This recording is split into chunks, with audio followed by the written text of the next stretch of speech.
அவுதுல்லாஹி மினஷ் ஷைத்தானிர் ரஜீம். பிஸ்மில்லாஹிர் ரஹ்மானிர் ரஹீம். அன்பார்ந்த நேயர்களே, பலஸ்தீன் மீட்பு போர் 861வது நாளையும் எட்டியிருக்கிறது. இந்த நாளில் ஈரான் அமெரிக்கா என்று பேசப்பட்டது இப்பொழுது தாக்குதலாக மாறி இருக்கிறது. இஸ்ரேலும் அமெரிக்காவும் ஒரு சேர இணைந்து ஈரான் மீது தாக்குதலை நடத்தியிருக்கிறார்கள். உடனேயே ஈரானும் தன்னுடைய திருப்பி தாக்குதலை நடத்தியிருக்கிறது. ஈரானில் மிக முக்கியமான சிட்டிகளாகிய அல் கோம், தெஹரான், இஸ்ஃபஹான் போன்ற இடங்களினுடைய இராணுவ தளங்கள் தாக்கப்பட்டிருக்கிறது. இப்பொழுது கிடைக்கின்ற செய்திகளின்படி சில இராணுவ அதிகாரிகள் ஷஹீதாகி இருக்கிறார்கள். உடனேயே ஈரான் திருப்பி தாக்கி இருக்கிறது. அதில் நார்தன் இஸ்ரேல் இது ஏற்கனவே ஹிஸ்புல்லானுடைய தாக்குதலுக்கு பெரிய அளவில் ஆளாகி அழிந்து கொண்டிருந்த நார்தன் இஸ்ரேலில் இருந்த இராணுவ முகாம் மீது மிகப்பெரியதொரு தாக்குதலை ஈரான் நடத்தியிருக்கிறது.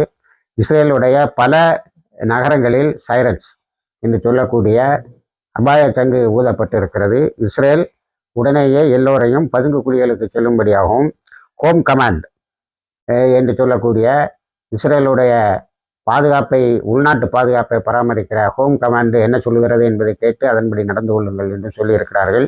இஸ்ரேலில் ஏற்பட்டிருக்கின்ற இழப்பை பற்றி இஸ்ரேல் ஒன்றுமே வெளியே சொல்லக்கூடாது என்று சொல்லியிருக்கிறது. இருந்தாலும் வெளியே வந்துவிடும். தாக்குதல் தொடர்ந்து கொண்டு இருக்கிறது. ஈரானுடைய இப்ராஹிம் அசிசி என்று சொல்லக்கூடிய ஐஆர்ஜிஎஸ்னுடைய head of the national security என்ன சொல்லியிருக்கிறார் என்று சொன்னால், அமெரிக்காவுக்கும் இஸ்ரேலுக்கும் நீங்கள் தொடங்கி வைத்து விட்டீர்கள், இனி இதை முடிப்பது உங்களுடைய கைகளில் இல்லை என்பதை தெரிந்து கொள்ளுங்கள். நாங்கள் எங்களுடைய தாக்குதல் நீங்கள் எதிர்பாராத விதத்தில் இருக்கும் என சொல்லியிருக்கிறார்கள். அதன்படியே நடக்கும் என எதிர்பார்க்கிறோம். இதனிடையே லெபனானில் ஒரு பெரிய பதட்டம் ஏற்பட்டிருக்கிறது. ஹிஸ்புல்லா தன்னுடைய தளவாடங்களின் வழி இஸ்ரேலை தாக்குவதற்கு தயாராகி இருக்கிறது. லெபனானுடைய பிரசிடென்ட், நாங்கள் எவ்வளவோ அமெரிக்காவிடம் சொன்னோம், நீங்கள் ஒரு தாக்குதலை நடத்தினால் ஹிஸ்புல்லாவில் எங்கள் கையை விட்டு போய்விடும் என்று. ஆனால் அமெரிக்கா அதை கேட்காமல் தாக்குதலை நடத்தியிருக்கிறது. ஆகவே லெபனான் தானாகவே இந்த யுத்தத்தில் இணைந்து கொள்ள வேண்டிய அல்லது அதன் சதர்ன் பார்ட்டுன்னு சொல்லக்கூடிய ஹிஸ்புல்லாவினுடைய ஸ்ட்ராங் ஹோல்டிலிருந்து எங்கள் தாக்குதலை தொடர வேண்டிய நிலைக்கு ஆளாகி இருக்கிறது என்பதை சொல்லியிருக்கிறார். இதனிடையே கத்தரில் மிகப்பெரியதொரு அபாய சங்கு ஊதப்பட்டிருக்கிறது. கத்தர் ஏற்கனவே பாதுகாப்பான இடங்களை ஷெல்டர் அண்ட் பிளேஸ் இன்னும் சில இடங்களை அடையாளப்படுத்தி இருக்கிறது. அதாவது இது மாதிரி தாக்குதல் நடந்தால் எங்கே போய் நீங்கள் பதுங்கணுங்கிறத ஏற்கனவே சொல்லி இருக்கிறது. அந்த இடங்களுக்கு மக்கள் விரைந்து சென்று கொண்டு இருக்கிறார்கள். கத்தருக்கு இது வேண்டாத தலைவலி என தெரிகிறது. இப்பொழுதுதான் கத்தர் அமெரிக்காவோடு கொண்ட உறவை இப்போ மிகப்பெரிய அளவில் அஞ்சுகிறது. ஏனென்று சொன்னால் ஈரானுடைய தாக்குதல் இப்பொழுது நேரடியாக இஸ்ரேல் மீது இருக்கிறது. இஸ்ரேலுடைய அழிவுகள் தெரியவில்லை, ஆனால் எல்லா சிட்டியுமே மிகப்பெரிய பதட்டத்தில் மக்கள் அங்கும் இங்கும் ஓடிக்கொண்டு இருக்கிறார்கள் என்பது செய்தியாக வந்து கொண்டு இருக்கிறது. இதில் நாம் அடுத்து மிக முக்கியமாக பார்க்க வேண்டியது, எப்படி சதாம் ஹுசைன் பல 1000 பக்கங்களுக்கு என்னிடத்தில் ஆயுதம் இல்லை என்று சொன்ன பிறகும் தாக்கினார்களோ, அதே போல என்னிடம் அணு ஆயுதம் இல்லை என்று சொன்ன பிறகும் தாக்கினார்களோ, அதே போல ஒரு தாக்குதலை நடத்தியிருக்கிறார்கள். அந்த மக்கள் 10 ஆண்டுகளாக போரிட்டார்கள். அதன் பிறகு அங்கு ஒரு முஜாஹிதீன் கூட்டம் உருவாகி அமெரிக்காவை தோல்வியுறச் செய்தது. அது ஈராக்கில் இருந்து வெளியே சென்றது. அதே போல இது அப்படி அல்ல. ஈரான் போதுமான அளவுக்கு தயாரிப்போடு இருந்தது. இது போன்ற தாக்குதலை அது எதிர்பார்த்து இருந்தது. அது நாங்கள் தாக்குதலை தவிர்ப்பதற்கு உரிய காரணங்களை சொல்லிக்கொண்டே இருந்தது. இருந்தாலும் கடைசி வரைக்கும் நியூக்ளியர் என்ரிச்மெண்ட்டில் விடமாட்டேன்னு சொல்லிடுது. இப்போ அமெரிக்கா என்ன சொல்லியிருக்கிறது என்று சொன்னால், டு ப்ரொடெக்ட் அமெரிக்கா அழிஞ்சு போமா ஈரான் வளர்ந்துட்டு இருந்தா, அதனால அமெரிக்காவை பாதுகாப்பதற்கான தாக்குதலாம். நத்தியானுங்க என்ன சொல்லியிருக்காருன்னா, ஈரான் இப்படியே வளர்ந்துட்டு இருந்தா நாங்கள் இந்த பூமியில் இருப்போமா இல்லையா என்ற ஒரு பெரிய அச்சம் இருந்தது. அதற்காக நாங்கள் இந்த தாக்குதலை நடத்தினோம் என்று சொல்லியிருக்கிறார்கள். ஆகவே ஈரானும் திருப்பி தாக்கி இருப்பதால் இந்த யுத்தம், அமெரிக்காவும் சொல்லியிருக்கிறது இது நீண்ட காலம் நீடிக்கும் என்று. ஈரானும் அதைத்தான் சொல்லியது. இது ஒரு ரீஜனல் வார், ஒரு வட்டார யுத்தத்தை தொடங்குவதாக இருக்கும் என்று. ஆகவே இதில் அடுத்தடுத்து வரக்கூடிய நிகழ்வுகள், ஈரானுடைய தாக்குதல், அடுத்து இஸ்ரேலுடைய தாக்குதல்கள் எப்படி இருக்கும் என்பதை அவ்வப்போது உங்களுக்கு தருகிறோம். அடுத்து மிக முக்கியமாக நம்ம கவனிக்க வேண்டியது, அல் அக்ஸாவில் நேற்று ஜும்மாவில் 1,00,000 பேர் தொழுது இருக்கிறார்கள். இவர்களுடைய இந்த தொழுகை மிகப்பெரியதொரு சிரமமான நம்முடைய பாதையில் சொன்னால் மிகப்பெரிய முயற்சி. ஜிஹாதுன்னா முயற்சி தானே சொல்லுவோம். மிகப்பெரிய முயற்சி.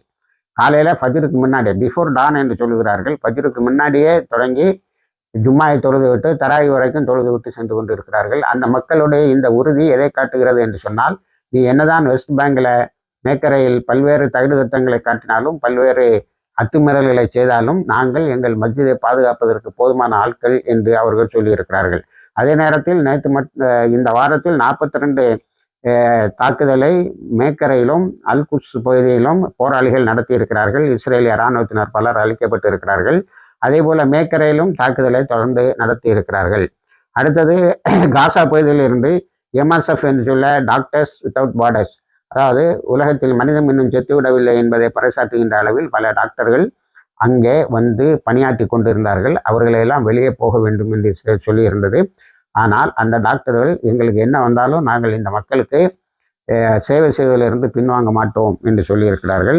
இதனிடையே இந்த தாக்குதல் இப்பொழுது அமெரிக்காவும் இஸ்ரேலும் நடத்தி இருக்கக்கூடிய தாக்குதலுக்கு இன்னொரு பின்னணி இருக்கிறது. எதிர்காலத்தில் பாகிஸ்தானும் ஆப்கானிஸ்தானை தாக்கி இருக்கிறது. ஆனால் ஆப்கானிஸ்தான் இப்பொழுது திருப்பி தாக்குவதில்லை. நிச்சயமாக நாங்கள் இப்பொழுது பேச்சுவார்த்தைக்கு வருவோம், ஆனால் எங்களுக்கு ஏற்பட்ட எல்லா நஷ்டங்களுக்கும் நாங்கள் பழிவாங்குவோம் என்று சொல்லியிருக்கிறார்கள். இது ஆப்கானிஸ்தான் அமெரிக்கா ஈரானை தாக்குனா நாங்கள் அமெரிக்கா தாக்குவோம்னு சொன்னதுக்கு இந்த சைடை பிளாக் பண்ணுறதுக்கு, எதுக்கு ஆப்கானிஸ்தான் சைடை பிளாக் பண்ணுறதுக்கு அமெரிக்கா மிகப்பெரியது ஒரு யுக்தியாக பாகிஸ்தானை ஏவி தாலிபான்களில் 200 பேர் வரைக்கும் இதுவரைக்கும் காயம்பட்டும் ஷஹீதாகி இருப்பார்கள் என்று எண்ணப்படுகிறது. ஆனால் தாலிபான்கள் டக்குன்னு தங்களுடைய ஸ்ட்ராட்டஜியை மாற்றிக்கிட்டாங்க. நாங்கள் இப்போ பேச்சுவார்த்தை தான், திருப்பி தாக்கல நாங்கள் அமெரிக்காவை நோக்கி வேலைகள் இருக்கிறது என்பது போல் அவர்கள் சொல்லியிருக்கிறார்கள். அடுத்து நமது பிரதமருடைய இஸ்ரேலிய பயணம், அது இந்த எப்ஸ்டீன் ஃபைலின் பின்னணியில் நடந்தது. அதை இன்று காலையிலே உள்ள நம்மளுடைய பாலஸ்தீன் கிரானிக்கிள் மிக அழகாக சொல்லுகிறது. எப்படி என்று சொன்னால், இந்த எப்ஸ்டீன் ஃபைல்கள் என்று சொல்லக்கூடிய அந்த அவமானம் நிறைந்த கோப்புகள் ஒவ்வொரு நாட்டு தலைவரையும் அந்த நாட்டு மக்களுக்கு எதிராகவும் அந்த நாட்டு நலனுக்கு எதிராகவும் திருப்பி கொண்டு இருக்கிறது. புத்தாக பதிக்கப்பட வேண்டிய வார்த்தைகள்.